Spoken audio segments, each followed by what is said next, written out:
6, 7, 8. Use two triangles that are congruent. It might be helpful to draw those triangles, right? So we end up with two triangles.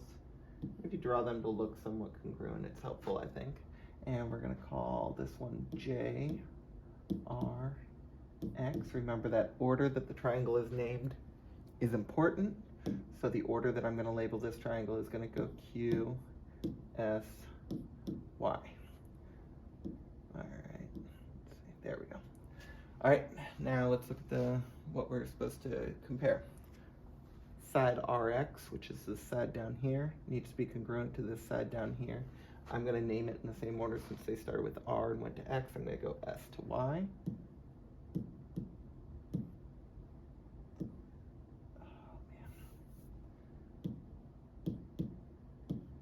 Sorry, one day I'll get good at writing on these boards. Number 7, angle J, so that's the top angle up there. It's gonna correspond to that angle Q right up there. And then if we name the triangle RJX, notice we reorganized the letters here. So I'm gonna look at my triangle and go RJX. So this one's gonna start in that same corresponding spot.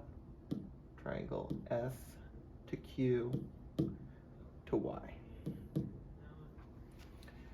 We can do this without drawing the triangles by just looking at that congruency statement. Since they said RX for the first one, if we just look at that RX, it's the last two letters, SY, the last two letters. Angle J, J is the first letter, and Q, Q is the first letter. And then similar with the reorganizing of the letters. I will say, or points I should call them, I will say I think that starting with that image is helpful.